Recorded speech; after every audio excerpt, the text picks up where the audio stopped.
part 2. I don't know what happened there. But let me show you the lick again right here.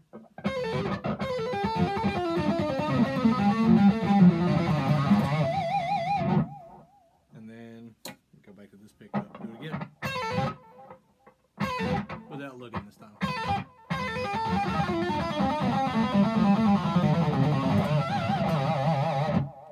And then take it back up this time.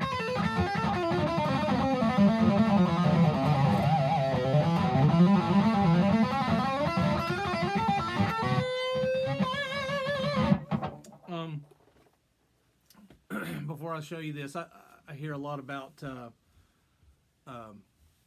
phrasing, signature stuff. You know what? I don't want to talk about phrasing right now. I got some other stuff I want to show you on that. That I've learned. Again, there are guitar players out there, Steve Stein. Golly, there's guitar players out there that can teach you this stuff and teach you really what you're doing. I play a lot by ear. I know some of what I'm doing, but a lot of it for me was just learning the fretboard. But with this particular thing here, this started off as just a finger exercise, and one thing I started kind of figuring out was patterns. You know, once you start learning patterns, different things, you'll start seeing different things over and over and over. And with this little thing right here, so I'm going to show you right here, just in D. So let me try to do this slower.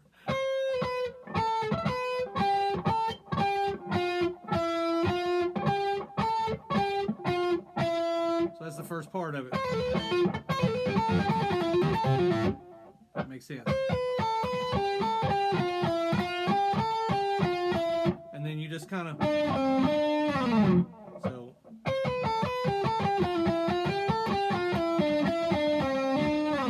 I added one more in there. I do a lot of back and forth stuff like that. I like it. And then you just slide it down to the octave. Right here, same thing.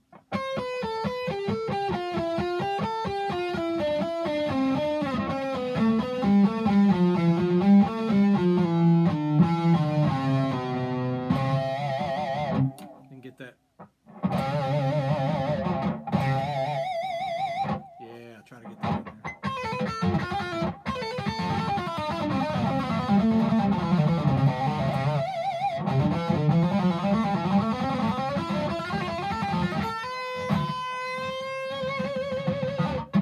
Fun stuff.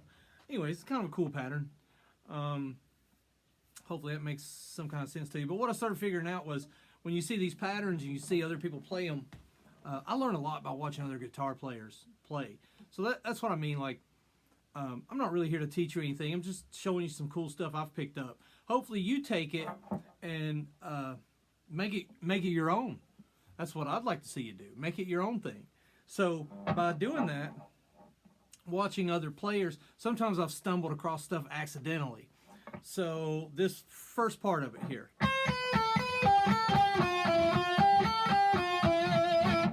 So what if we took the same pattern and just moved the pinky up like this?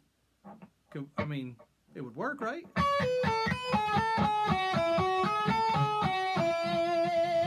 And we might have to move, because we've moved the octave, we may have to move the G string a little bit, but so let's just do it in D right. Let's keep it in D.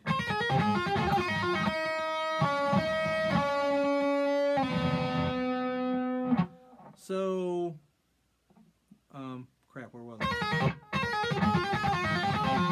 So you see what I mean?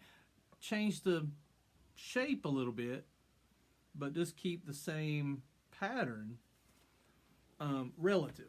So when I say relative, so if you do an octave right here, let's just start where we're starting in D here. If you do this as an octave,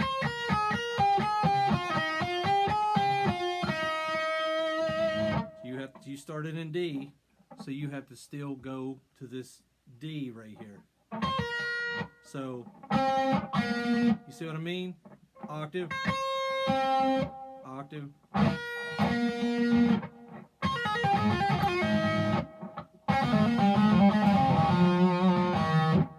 That's all. So just keep up with your octaves. And that's a really fun way to kind of walk up and down the fretboard a little bit. And even though it's the same notes, same thing right here. But when you play it all together, it doesn't really sound that way.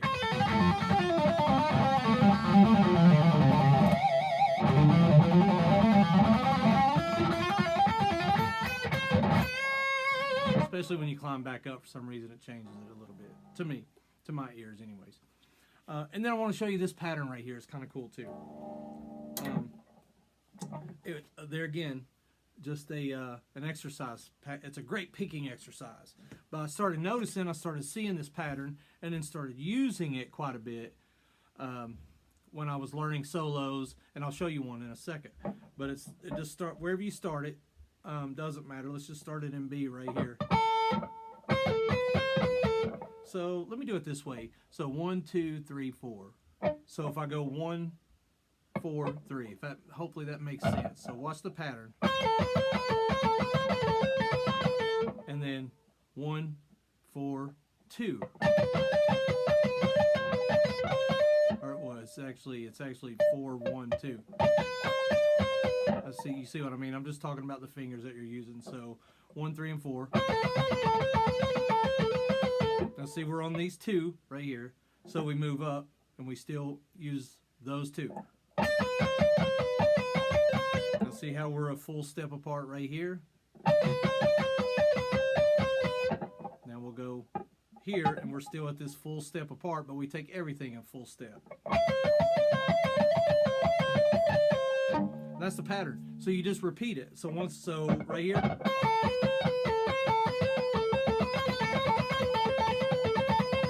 Then up to here. And then this pattern here.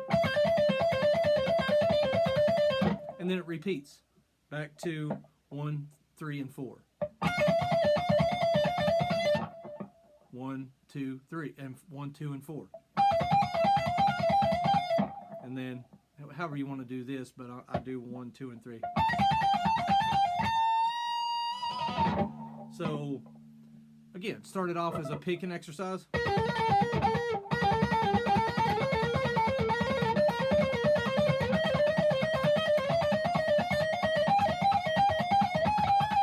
Then I just blew that all to crap. But you see what I'm saying? Pretty fun. It's actually a pretty fun picking exercise. And you get to incorporate all of the fingers. That pinky, God, I can't express this enough. Glenn Tipton of Judas Priest was a favorite guitar player of mine. I unfortunately can't play anything like him, and I never could. But it was always fun to watch him play because when he played, his fingers barely came off the fretboard, as opposed to mine that are all over the freaking place. But you do what you do, and it works. But if you can keep them close, if you can practice keeping them close, you will be faster. You absolutely will be faster.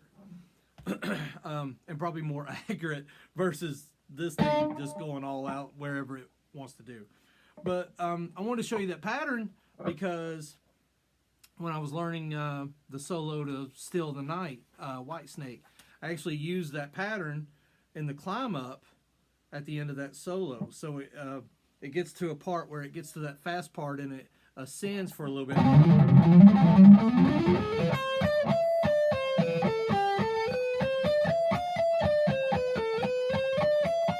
There it is.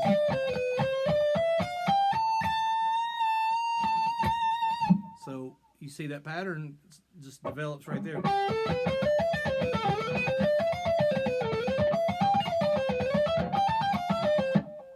That's that. The only thing is I started it in a different place. So I started it right here with the full full steps apart. And then I went back to 1, 3, and 4. 1, 2, and 4.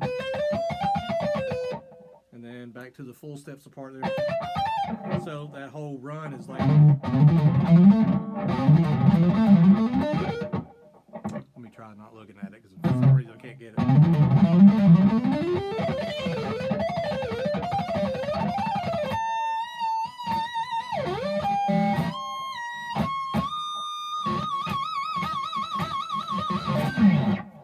That's a great run.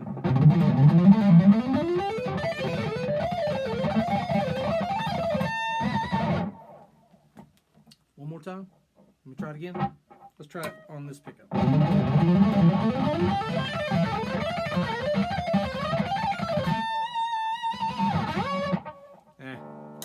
Anyways, you get it.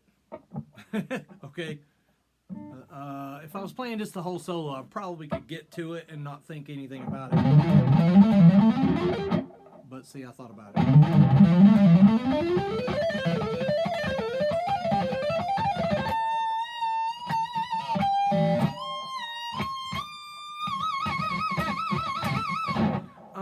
And then one more thing on this lick.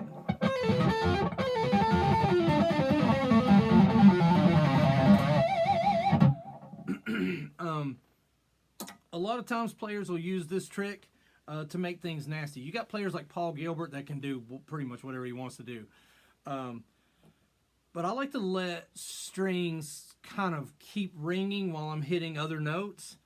And it just gives it that grindy, kind of nasty sound.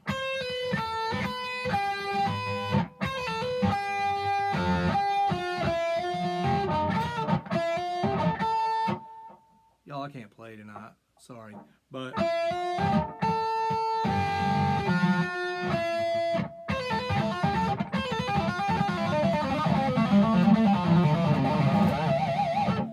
so you see what I'm saying?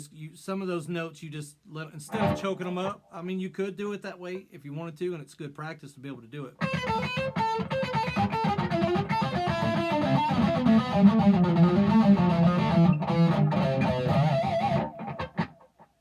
And I'm just choking up here, right here, just muting a little bit. I don't really like, I do some runs that way.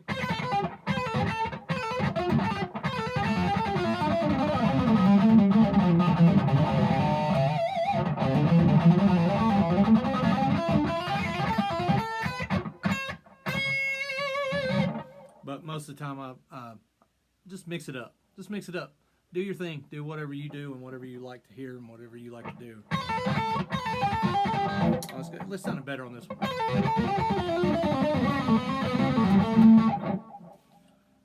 Sorry. No edits. No edits. I just mess it up and I don't care. I'll just do it.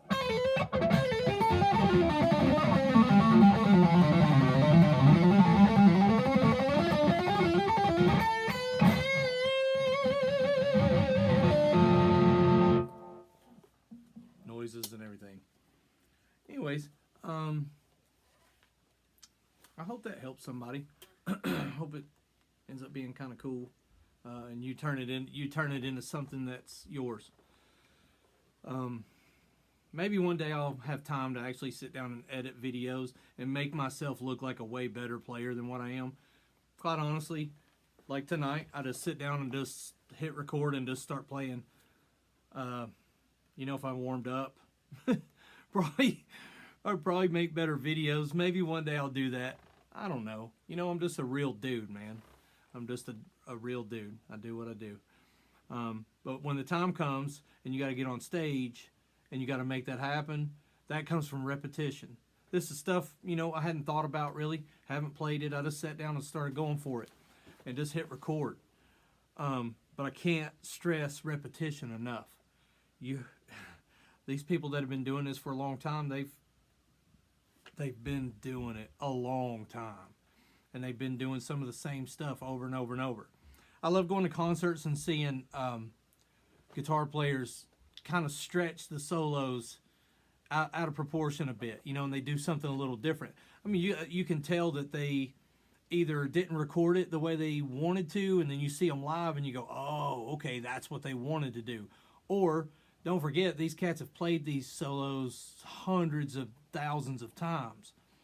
So they may get to the point where, you know, I think I'll do this here, or I think I'll try this here. And sometimes they just, when I was playing back in the early 90s out in California doing that thing, sometimes you just tried stuff, you know. Sometimes you were a hero, sometimes you were a zero. But you got to go for it, you know. Just hang it out there, see what happens. Anyways, stay real, stay true to yourself, and evaluate yourself, man. on guitar, personally, where you're at every day. You having a good day, bad day, up day, down day. Know where you're at. And stay with it. Stay positive. It does help. It does help when you know you're not having a good day and you acknowledge it. All right, man, I'm just not having a good day. It helps to acknowledge it a little bit. Sometimes you can kind of go, but why? Why? And you can just come out of it. Sometimes you can go, I really can't think of a good reason. So, come out of it, and be a positive for somebody. Be a positive for yourself. Look for the positive in things, and be a positive for somebody. We'll do this again. I'm having fun doing them. You do it too. Spread the positivity, man. Spread the positivity. All right. Peace.